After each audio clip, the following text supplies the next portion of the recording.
ఈశ్వరుడు జోక్యం చేసుకుని ఒక సన్నివేశాన్ని సృష్టించాలి. అందుకే భక్తుణ్ణి రక్షించుకోవడానికి ఈశ్వరుడు జోక్యం చేసుకుంటాడు.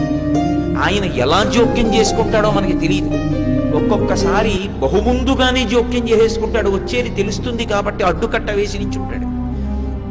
మనకి తెలియవు ఆయన యొక్క కృత్యములు.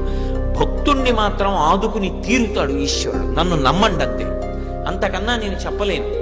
ఒక సమస్యని ఇచ్చే ముందు మనం సమస్య వచ్చాక ఆలోచిస్తాం.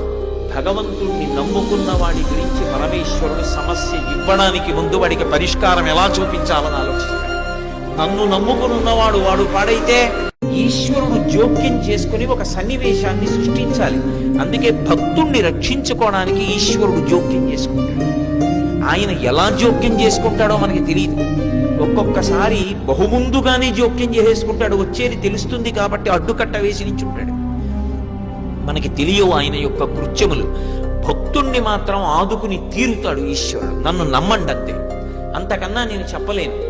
ఒక సమస్యని ఇచ్చే ముందు మనం సమస్య వచ్చాక ఆలోచిస్తాం.